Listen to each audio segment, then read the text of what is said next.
Welcome back. This video, we get the firewall installed, welded in place. I'm so excited. Check it out. Okay, I'm prepping the area to receive the new firewall. While I'm at it, I know engine bay is going to be kind of the next big thing after firewall and cowl. While I'm at it, since I have easy access, I'm just cleaning up the top of the frame rails and some of the back of this apron on both sides, just because it's going to be a lot easier while I can kind of sit here without a firewall there. But what I'll do is prep all the surfaces that it's going to be welded to with weld-through primer. Let me show you. I got folks have asked about these Jim Osborne, just the manuals. I wouldn't say indispensable, but really nice to see where everything is supposed to go. This is the driver side, and you can see where it calls out, the welds. If you think of this mirror image, this section is here, here, so you can see the 8 spot welds there, and then welding to the frame rail. And I've marked off with a Sharpie the outline of where everything is. So what I'll do is I will drill my holes for welding everything up, place the firewall back in place, and then make a mark where I need to clean up on those torque boxes, where everything lands, so I can weld to nice bare metal, well, not bare metal, bare it down to metal and put weld through primer on there. Yeah, that should work out pretty well. One thing that's interesting, in the book they call out your firewall has a little flange on the edge to go to that sideboard. This does not have a flange. I'm not overly worried about it, mostly because I have a torque box on both sides. So what I'm going to do is probably just put a few extra holes along here, just so I get a good tight edge on the edge of the firewall down to the torque box. That'll replace essentially not having a flange there. That should work out pretty well. Okay, it doesn't look like much, but I went ahead and cleaned up the spots where the welds were going through. That is overspray from the corrosion, the rust converter, I should say. I'm not worried about cleaning that up. The lacquer's thinner didn't get it off, and it's rust converter on top of primer. We're leaving it alone. It's never going to be seen. It doesn't have to be pretty. But yeah, got all the flanges straightened out. Got my holes drilled in preparation for welding. And if we look over here, it looks like it was hit with a shotgun, but I followed with some modifications, kind of the recommended spot weld points. I did a little more along the top of the outline of the torque box and the sideboard here, just because I don't have that flange to weld into. I wanted it nice and secure. And then obviously my car didn't come with a passenger side torque box, so it didn't call for these holes, but I did the same thing. Pretty tightly spaced along here and the perimeter of the torque box there.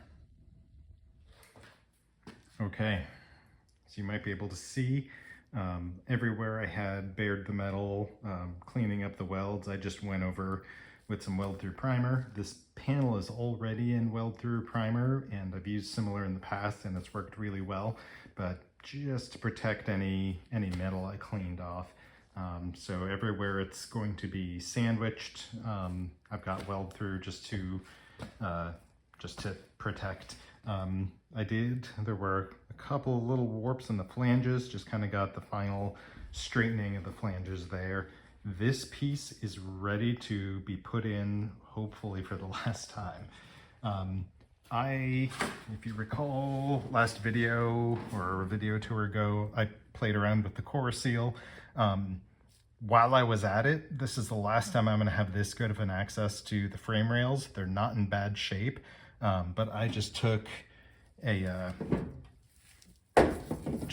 wire brush on a drill, got in as far as I could just to clean up any debris, scale, and honestly there wasn't that much. I know that these were cleaned years ago because I did it, but yeah, so I wasn't too worried about it, but just wanted to, since I had the core seal, you can kind of see it's all the way back up in there.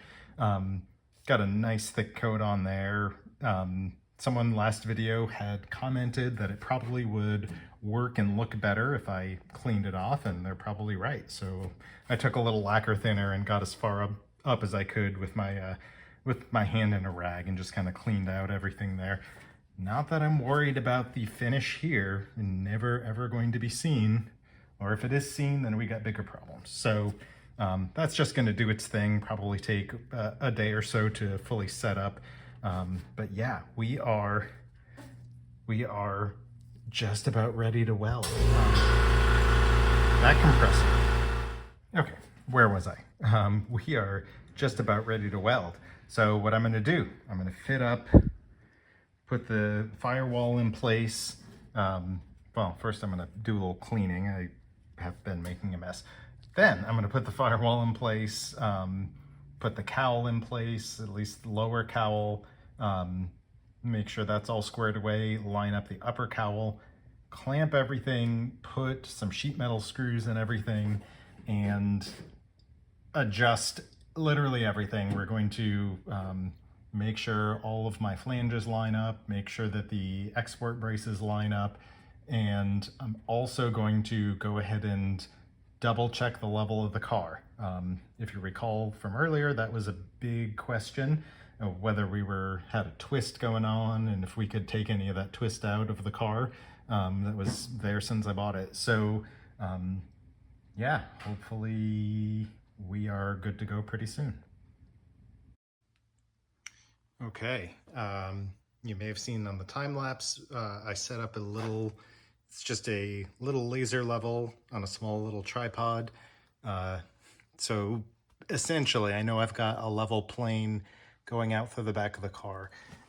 What I wanted to do, if you recall from an earlier video, there is a small twist in the front end of this car. If I got the back of the car and the middle of the car, we'll call it right where the torque boxes are level, the front clip has a small twist in it.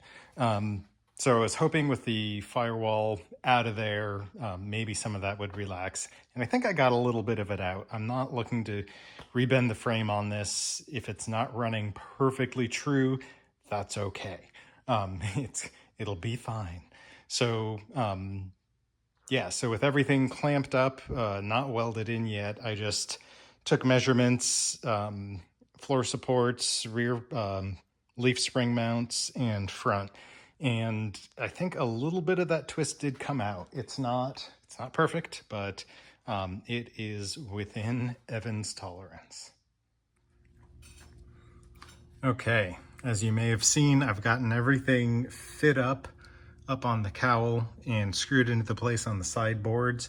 And then similarly with the driver's side, I've got a couple sheet metal screws, and as I weld, I don't know if you can see the little shadows, it's raised a little bit as I weld. I'll push down with either clamp or sheet metal screws to make sure it's flush.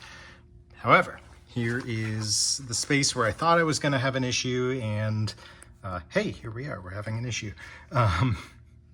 It might be difficult to tell on video, but let me see if I can show you this.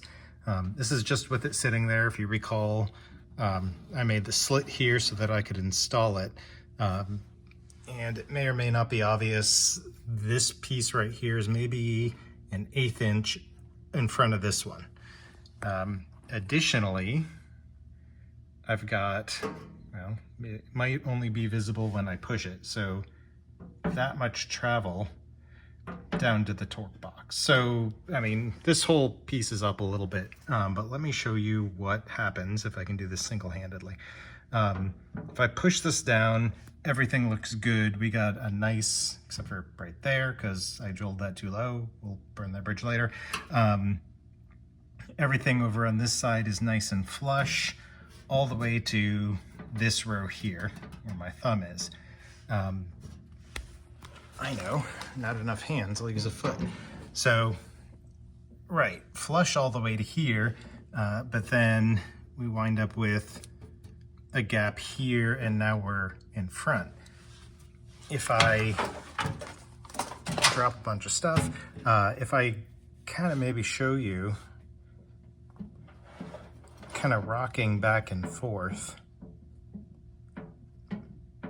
So because there's the torque box here, it's raised up maybe an 1/8 inch or whatever the thickness of the metal is on this side, so it creates a pivot point around there.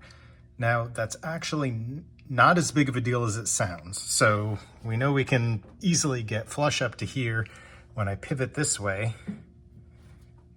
these holes are almost flush. They're at a slight angle, but not bad at all. And then, so here's what I'm thinking.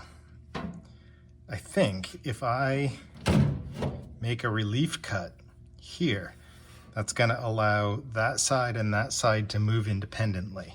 And then we'll secure the right side up to here.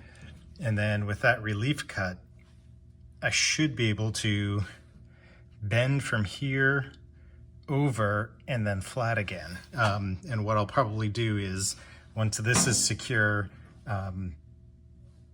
I'll probably just take a hammer and a piece of wood or something to create kind of a bend here, so that I might not be describing this well, but so that it accounts for that 1/8 inch here to here.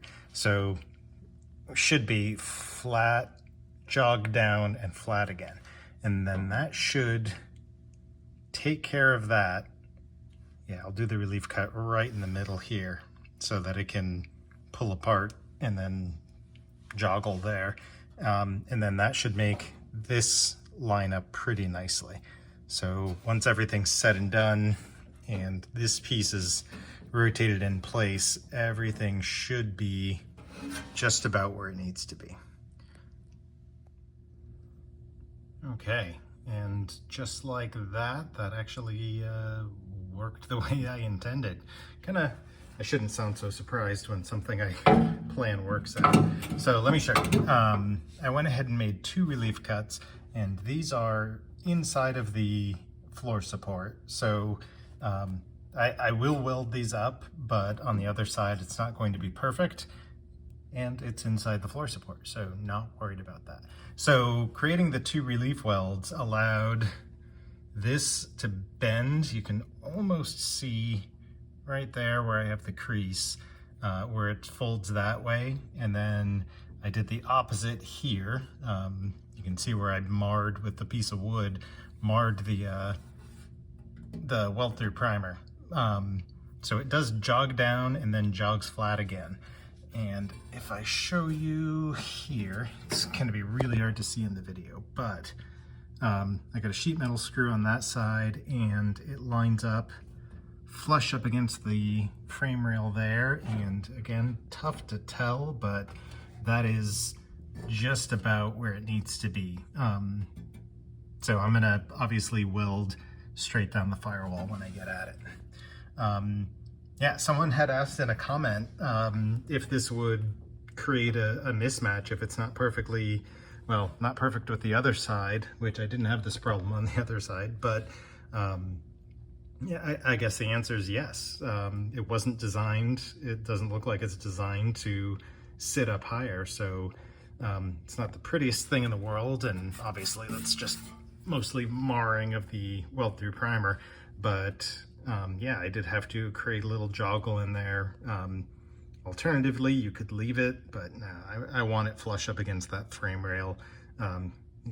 You'll get road splashback otherwise. That'll basically come up into the frame rail floor support area, and I imagine the water is just going to slosh around in there.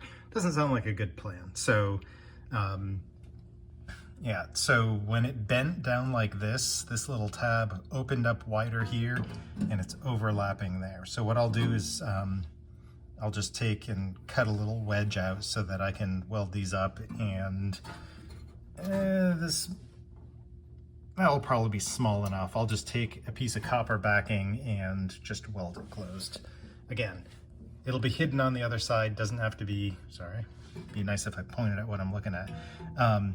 It doesn't have to be perfect. It's going to be hidden on the other side, and the floor's going over this too, so I'm not worried about it. Okay, I'm pretty excited. I'm stuck in a weird state of test fitting and making sure everything's good to go, but then also wanting to charge forward and just start welding this in. But I think I'm in a good state to do that. The only thing that I'm gonna wait on is closing up that seam that I made and the relief cuts here. I'm gonna make sure everything else is in place first and then clamp down the tunnel, because I have a lot of movement that I can put in this to make it fit. So it's more important to me that, sorry, it's so dark, that the tunnel from the firewall into the floor support, the floor tunnel is a good transition. And then I can bend this to meet up wherever it needs to. So yeah, I'm gonna get set, and I think I'm firing up the welder. I'm pretty stoked. I went ahead and used some self-tapping screws in a few locations just to pull the firewall metal flush to the torque box.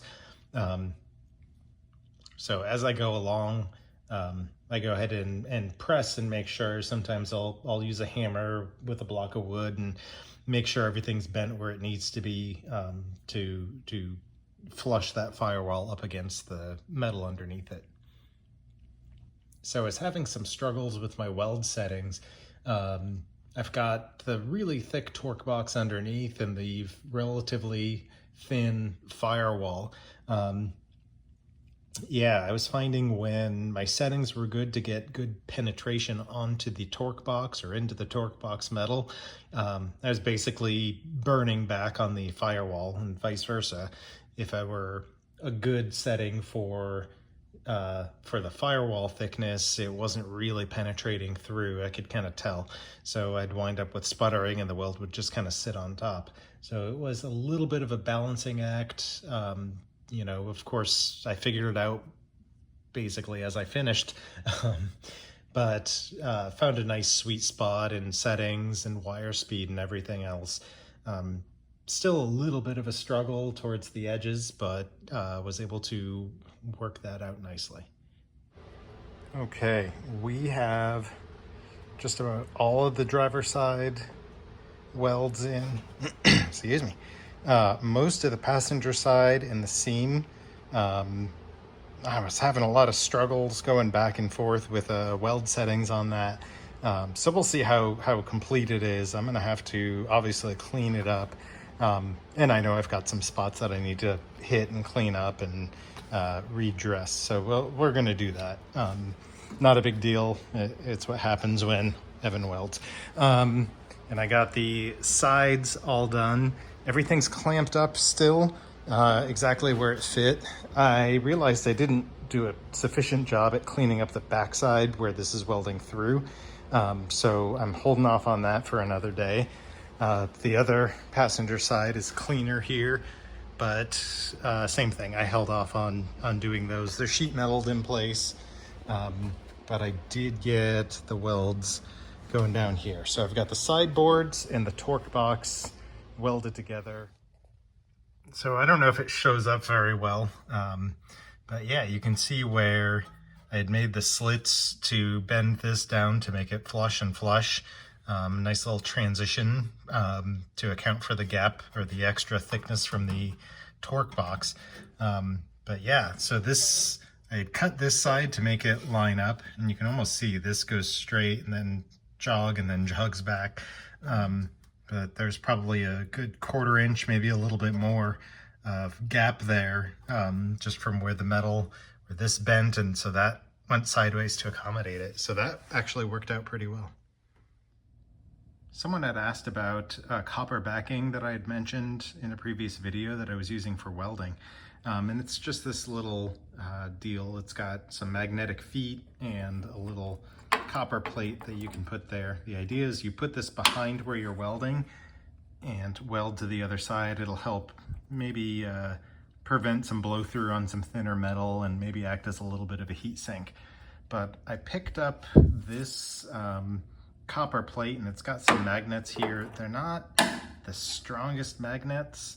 The idea is if you've got a long flat run, you put it, same idea, put it there, weld on the other side. It'll give you something to weld on the back of and prevent blow through.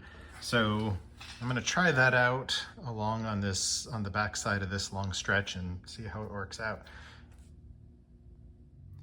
I got all the welds on this side. You can see they're all in place and some of them are ground down. All of the welds over there are at least welded in place. So save for that one flange over there, this firewall is installed. I'm super excited. As I was going back and forth welding and alternating locations and tools just to reduce heat buildup and my own personal fatigue, I went and I was grinding some of the welds down, and suddenly my 4.5 grinder started basically bucking in my hand and making a very fun noise. And oh, it's still actively hot to the touch. Smoke started pouring out of the side of it. So I'm pretty sure I fried a bearing on it. So, but I'll tell you what, this skill grinder has been with me for over a decade and I have basically abused it. So as I'm searching for new ones, I might get a new one of these. We'll see what pricing's like and what's available, but this held up through its fair share of abuse. All right, to replace our dearly departed skill 4.5 inch, I went ahead and got another skill. It's not high-end by any means, but if it holds up nearly as nice as the old guy, we should do well. All right, some quality time with the welder and the grinder, and I don't like to show how the sausage is made, but I got this welded up, got all of my spot welds in and ground flat enough. I took the opportunity when I had the 2 slits here to use a little bit of the copper backing and practice my butt welding of 2 thin sheet metals. Spoiler alert, I am not that good at it. So there was a lot of apply, grind down, find all of my pinholes, reapply, grind down. Same with some of the spots here. I think it's to the point where I'm afraid if I keep using the flap disc to sand down, I'm going to start making the metal too thin. So I'm going to cut my losses here. Okay, here's the passenger side of the Firewall. All the welds are ground flat, and I got self-etch primer kind of on all the spots where I had welded. And it actually looks pretty good. I'm pretty happy. I still need to grind flat there and do the other side, but I'm not going to bore you guys with watching me grinding welds. That's my least favorite part, and probably yours too. If you're still with me, thank you so much for watching and sticking around to the end.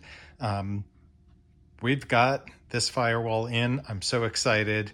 The next step, we're going to start working on lower cowl and then upper cowl, and that after that, that's going to be the bulk of the metal work, which is really exciting. I've got a couple things, like I know I've got this patch down here to do.